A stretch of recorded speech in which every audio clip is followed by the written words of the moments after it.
বিটিআৰৰ নিৰ্বাচনৰ বাবে কঁকালত টঙালি বান্ধিছে UPPLে। মুখ্যমন্ত্ৰী ডক্টৰ হিমন্ত বিশ্ব শৰ্মাই বিজেপিয়ে 2025ৰ বিটিআৰ নিৰ্বাচন অকলেই খেলিব বুলি ঘোষণা কৰাৰ পিছতে তৎপৰ হৈছে প্ৰতিটো দল। হৰিসিঙা পৰিষদীয় সমষ্টিত UPPLৰ বিশাল যোগদান সমাৰোহ। আগন্তুক নিৰ্বাচনত বিটিআৰ দখলৰ বাবে UPPL দলে অকলেই নিৰ্বাচনত অৱতীৰ্ণ হোৱাৰ বাবে প্ৰস্তুতি চলোৱা বুলি ঘোষণা কৰিছে দলটোৰে নেতা তথা পাৰিষদ সঞ্জয় সৰকাৰীয়ে। আনহাতে ৰেওৰেৱা নাৰ্জাৰীৰ পাৰিষদ পদ মিত্ৰ দলৰ সিদ্ধান্ত মৰ্মে কৰ্তন কৰা বুলিও তাৎপৰ্যপূৰ্ণ মন্তব্য সঞ্জয় সৰকাৰীৰ।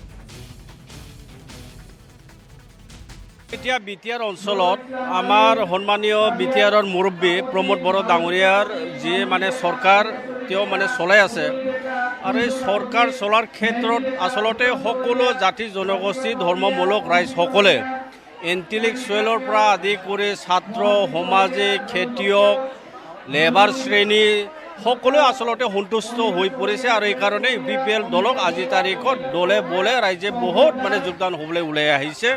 তো আজি আমি আমাৰ হৰিসিঙা সমষ্টিৰ অন্তৰ্গত কবিৰালী এখন বড়ো সাহিত্য সভা ভৱনত আমি এটা আমাৰ দলৰ যোগদান যি কাৰ্যসূচী এটা ইয়াত আমি লৈছোঁ আজি। তো এতিয়া আমি দেখা পাইছোঁ 500-600ৰ বেছি ইয়াত এই অঞ্চলৰ ৰাইজসকলে UPPL দলক যোগদান হৈ আছে। আপোনালোকে